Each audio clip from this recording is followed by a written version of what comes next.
Preste atenção. Sempre que uma palavra-chave aparecer durante a aula, você irá escutar este som. A palavra ficará no ar por 15 segundos. Caso você não consiga anotar a palavra-chave, não se preocupe. Pare a reprodução do vídeo e retroceda para anotar. Faça isso quantas vezes precisar.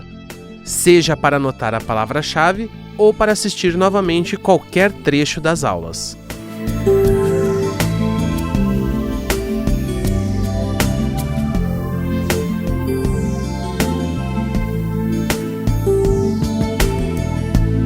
Grandiosos divulgadores, muito obrigado. Vamos iniciar agora a aula virtual, referente ao mês de setembro, que tem como temática a alegria de ser divulgador.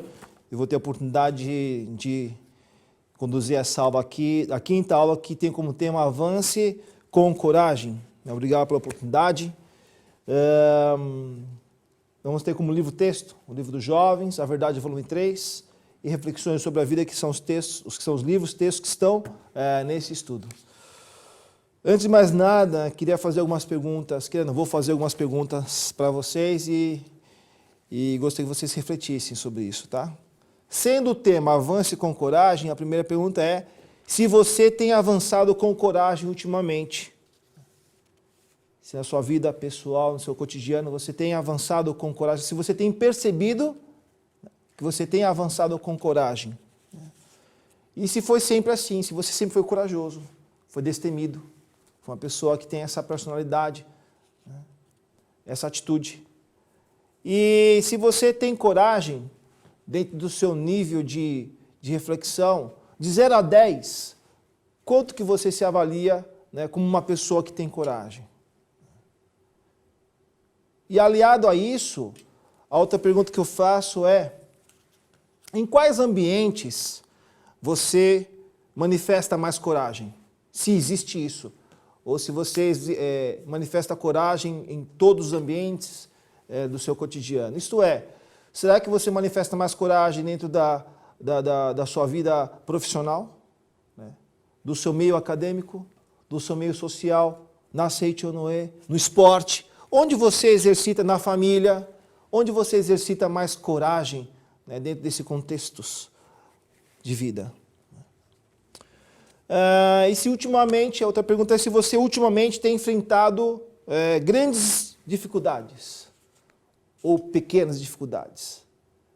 Qual o nível de dificuldade que você tem enfrentado para que possa exigir essa coragem? E por fim, qual foi o momento de toda a sua vida que exigiu mais coragem? Em que momento exigiu de você, dentro dessa vida, mais coragem? Qual foi o momento? Em cima dessas reflexões, então, vamos nos debruçar no texto, Plano de Estudos 2019, Plano de Estudos 2019 para divulgadores, página 187, temos como primeiro subtema o ideal que se aloja em nós. E o texto diz o seguinte: o homem deve transcender a matéria e elevar-se espiritualmente. Somente a elevação espiritual é a verdadeira elevação do homem. No nosso íntimo está alojado o ideal perfeito que vem de Deus. E esse ideal nos sussurra constantemente. Seja nobre, seja puro, seja justo, seja grandioso. A única maneira de exteriorizarmos o valor da nossa alma consiste em simplesmente dar ouvidos ao clamor do ideal perfeito que se aloja em nós e seguirmos avante conforme sua orientação. Mestre Masaru Taniguchi, Livro dos Jovens, páginas 19 e 21. Você tem sonho, você tem um ideal. Nós aprendemos no Livro dos Jovens que o sonho é a força propulsora para manifestar e para que a gente possa avançar com coragem. Será que o sonho tem essa propriedade no seu cotidiano, na sua vida pessoal? No Livro dos Jovens, na página 32, Mestre Masaru Taniguchi nos orienta também. Esse aqui é um dos textos que eu gosto bastante do livro, é um dos meus top 10, assim, se eu posso eleger dessa forma. E o texto diz o seguinte, página 32. O que vai decidir se um sonho será simplesmente um devaneio ou um sonho que se concretizará é a existência ou não da decisão de agir, da coragem inquebrantável e da tenacidade para não interromper o esforço até que se atinja perfeitamente o alvo. Então, quem tem um sonho, a coragem ela é manifestada de uma forma natural. E o mestre aqui, ele nos orienta para que a partir do momento que eu tenho um sonho, eu tenha a ousadia e a coragem para que se atinja perfeitamente o alvo. Então não é a vontade e a coragem, não é uma meia coragem, não é uma meia vontade. Não, é uma vontade plena, sagrada, próprio Deus. E desta forma nós conseguimos atingir perfeitamente o alvo. Acho que esse é o texto que me fortalece e que me incentiva, né? Continuando o texto, o mestre diz o seguinte: se a pessoa não tiver a inquebrantável coragem e a tenacidade de perseverar no esforço, o sonho acabará sendo um desperdício do tempo, um despropósito, como a construção de um castelo no ar. Além disso, tal pessoa acabará decaindo a um estado anormal de sonambulismo, como se fosse um portador de confusão mental vagueando no mundo das fadas. Olha só, hein? Então é isso, gente. Quem não tem um sonho, quem não tem coragem, cria um castelo de ar, um castelo de areia. Não é o nosso caso, certamente. No livro, aqui no texto é falado do clamor do ideal perfeito. Clamor do ideal perfeito. E no livro, A Chave da Vida Feliz, volume 2, mestre fala de como a gente ouvir esse clamor. A Chave da Vida Feliz, volume 2, página 97, o mestre fala o seguinte, nos orienta. O homem se dirige para o mundo externo através da atividade e para o mundo interno através do silêncio. Aquietai-vos e saber que eu sou Deus.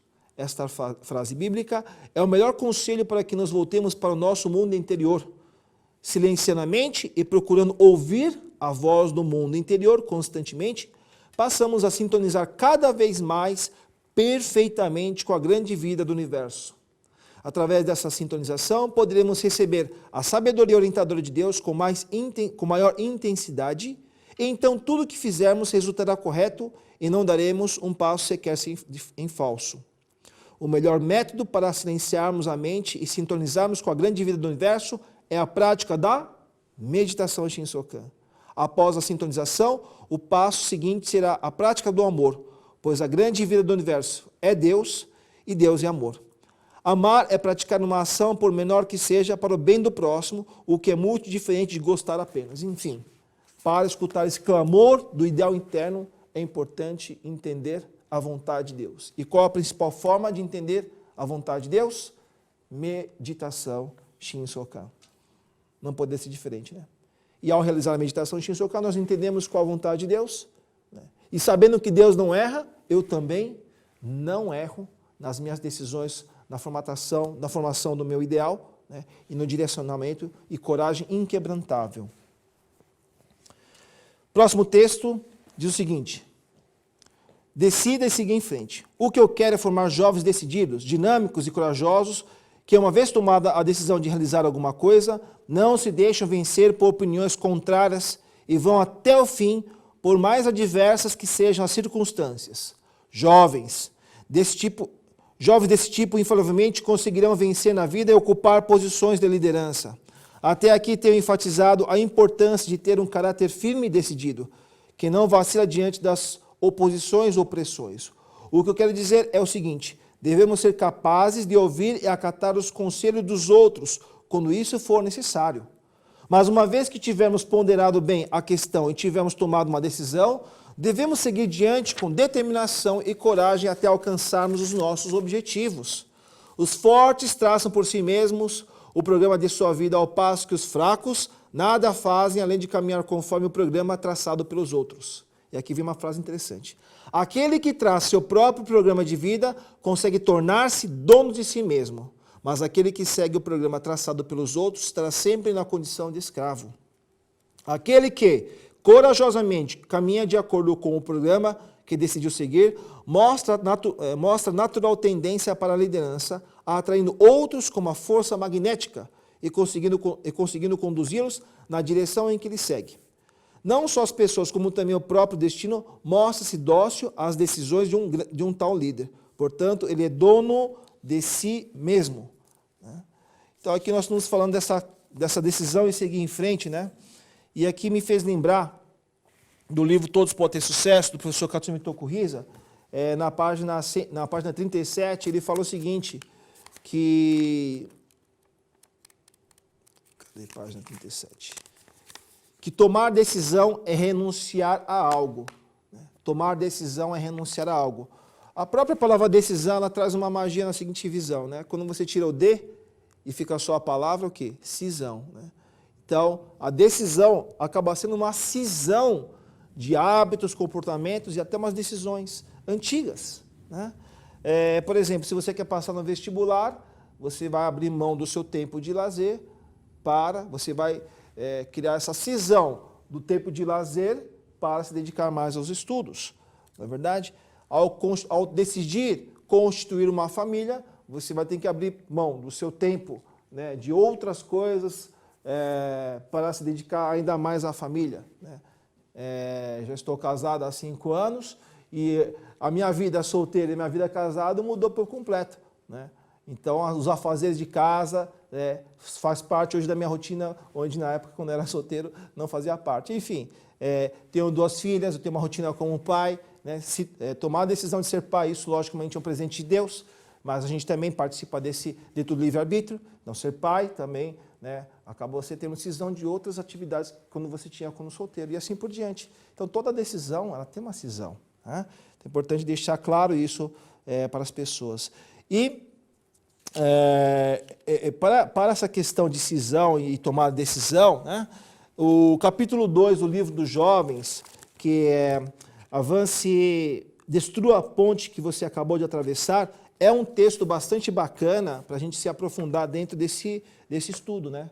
Quando a gente fala sobre a decisão e seguir em frente. E aqui na página 35 do capítulo 2, Mestre nos orienta com o texto apenas para poder trazer um pouco do que tem nesse capítulo. Né? E aqui diz o seguinte, nessa questão de avançar e decidir. Seja qual for o empreendimento, quando não concentramos nossa atenção naquilo que nos propomos realizar, a nossa energia vai sendo dispersa e, consequentemente, não podemos demonstrar a nossa capacidade total. Uma vez tomada a decisão de realizar uma coisa, não devemos deixar preparada uma opção que nos leve a desistir do objetivo inicial, assim que comecem a surgir obstáculos. É necessário que interditemos deliberadamente o caminho de volta e os caminhos secundários, de modo que não possamos fazer outra coisa, senão avançar sempre sem desviar a nossa atenção para coisas desnecessárias. Então, esse capítulo traz toda essa orientação sobre, a partir do momento que tomei decisão, avanço com firmeza.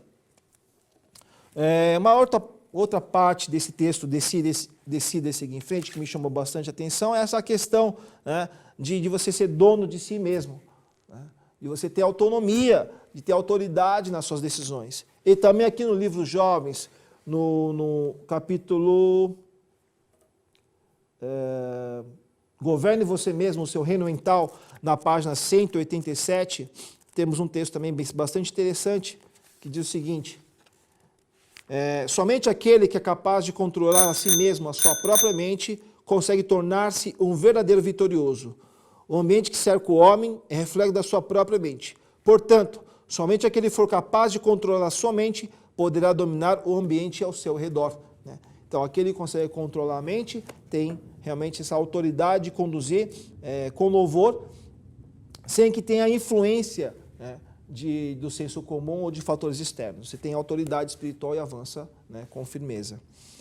O próximo texto aqui na página 188 diz o seguinte, mude o que for preciso. Se você deseja ser feliz em todos os aspectos, deve aplicar em tudo a verdade pregada pela Seiichi-no-e. Reflita bem sobre os vários itens que enumero a seguir e com o pensamento iluminador, irradia luz até sobre os cantos mais escondidos. Seu lar é realmente o lar de rostos sorridentes e palavras amorosas? Não costuma falar com voz estridente ou gritar com as pessoas? Não tem o hábito de franzir os senhos? Ao levantar de manhã, seus familiares cumprimentam-se como filhos de Deus?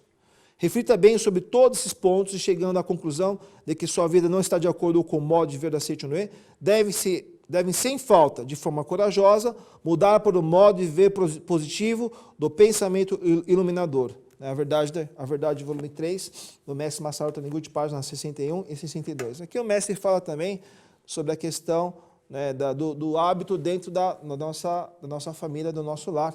Né? E que, pelo meu entendimento, aqui nesse texto, né, a gente percebe que o lar é o local onde, né, o mestre fala na Verdade da Vida, volume 7, que o lar é o nosso treinamento, é um local de treinamento espiritual. E se a gente não consegue dominar, né, os nossos hábitos, o nosso sentimento, a nossa forma de se manifestar, a gente não consegue, a gente tem limitações em relação a ser um verdadeiro filho de Deus fora de casa. Isso está registrado, né, conforme citei agora no livro A Verdade da Vida, volume 7, mestre fala sobre essa postura dentro do lar na página 233.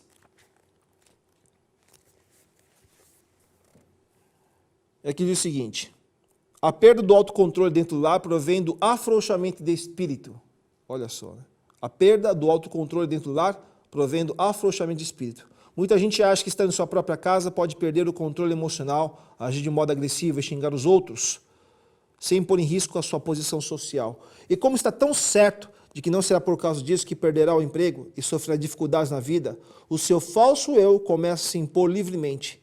Porém, na verdade, é um grande erro pensar que não teremos dificuldades na vida por agirmos de maneira agressiva ou dizer impropérios quando estamos em casa. O lar é o lugar que nos proporciona a maior parcela de nossa verdadeira felicidade. Portanto, tornar sombrio o ambiente do nosso lar é o mesmo que destruir a maior parte de nossa própria felicidade.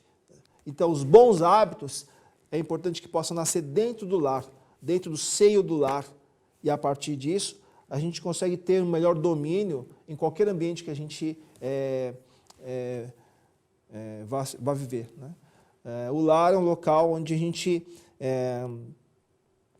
tem que saber muito sobre os 3 pontos, né? Tudo que a gente fala, pensa, né, e age. Nesse livro, A Verdade, volume 3, que é o livro-texto, né, dessa parte que eu acabei de ler, o mestre Masaru Taniguchi, ele continua da seguinte forma, na página 61. Muitas pessoas são bastante corajosas para continuar com um mau hábito, pois são aconselhadas a abandoná-los e mudar para um bom hábito. Ficam envergonhadas, mas tendem a continuar indefinidamente com o mau hábito que tiveram até então. Por exemplo, aconselho as pessoas a cumprimentarem seus pais ou marido logo de manhã ao se levantarem com um bom dia, carinhoso e sorridente. Mas apesar de conscientes de que isso é muito bom, na hora de pôr em prática, sentem vergonha de mudar o hábito. É nessa ocasião que precisamos da coragem para mudar o hábito antigo. Não há nada mais importante que coragem para praticar o bem. Tenho consciência de que algo é bom. Tendo consciência de que algo é bom, pratiquemo-lo com coragem. Então, coisas simples, né? Uma pessoa fala bom dia para o papai, para a mamãe, né? Bom dia para os seus filhos, né? Muito obrigado, com licença, perdão, por gentileza, ter boas palavras, né? Bons comportamentos, quando acorda, arruma a cama, quando toma um copo de leite, lava o copo. Acho que são coisas simples que a gente pode realmente praticar na nossa própria casa. Né? Mas, em especial, realmente as palavras são fundamentais, as boas palavras dentro do lar, o elogio, né, é fundamental para que a gente possa criar esse hábito e possa preparar para avançar em qualquer desafio na vida com coragem, né, que é o tema da nossa aula. Continuando o texto, mude o que for preciso. Manifeste a coragem do Filho de Deus, que é página 188.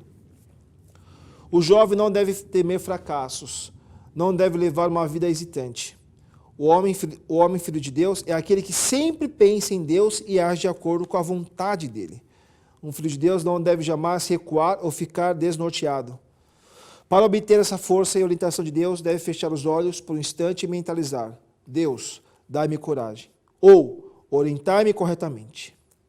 Por mais insignificante que seja a questão, ou por mais difícil que seja o problema, para Deus nada é pequeno demais, nem grande demais. Deus conhece tudo, desde as minúsculas estruturas do átomo até o gigantesco universo, e dá sempre a orientação correta com a sabedoria infinita. Será que você não está fazendo pouco caso de Deus e afligindo-se desnecessariamente? Reflexões sobre a vida, Mestre Seixo Taniguchi, página 39 e 40. Né? Muitas pessoas gostam de fazer um maré num copo d'água, né? E realmente é porque talvez não percebeu, não escutou a voz de Deus, não tem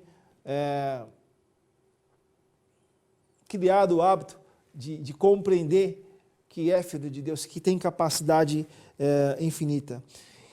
E ao ler esse texto, eu lembrei também de um texto da Verdade da Vida, volume 7, página 145, Verdade da Vida, volume 7, página 145, que o mestre diz o seguinte: as pessoas verdadeiramente corajosas aceitam com gratidão as dificuldades que surgem diante de si, considerando-as degraus para alcançar a concretização do ideal inspirado por Deus, e avançam com ânimo redobrado. Para essas pessoas, as dificuldades servem como recursos para a sua elevação espiritual. A audácia, a coragem, a determinação, a presteza e a persistência são as principais características das grandes personalidades. Aqueles que vivem indecisos, receosos das opiniões alheias e que agem sempre com timidez, hesitação, temendo as pessoas como os ratos que vivem apavorados com os gatos, jamais conseguirão realizar grandes obras. Eu li esse texto porque aqui está dizendo o seguinte, que as dificuldades que surgem diante de si, considerando-as degraus para alcançar a concretização do ideal inspirado por Deus. Né? Então, a gente pode ter essa postura mental de que todos os desafios são pertinentes para a gente manifestar a nossa capacidade infinita. Deus não dá um fardo para aquele que não consegue carregar. Então, se a dificuldade ela se manifesta na nossa vida, é importante a gente lembrar daquela frase, na meditação Shin Sokan: já não sou eu quem vive, é a vida de Deus que aqui vive. Já não sou eu quem vive, é a vida de Deus que aqui vive. Essa é uma frase bastante importante no momento onde você está diante de uma dificuldade, um desafio. Né? E acho que esse é o propósito mesmo, é agradecer os desafios e as dificuldades e avançar com coragem, tendo a convicção e a certeza que você sempre foi o corajoso, sempre foi dotado de grande coragem e que os desafios são apenas treinamentos para a gente colocar em prova essa vida infinita de Deus. Né?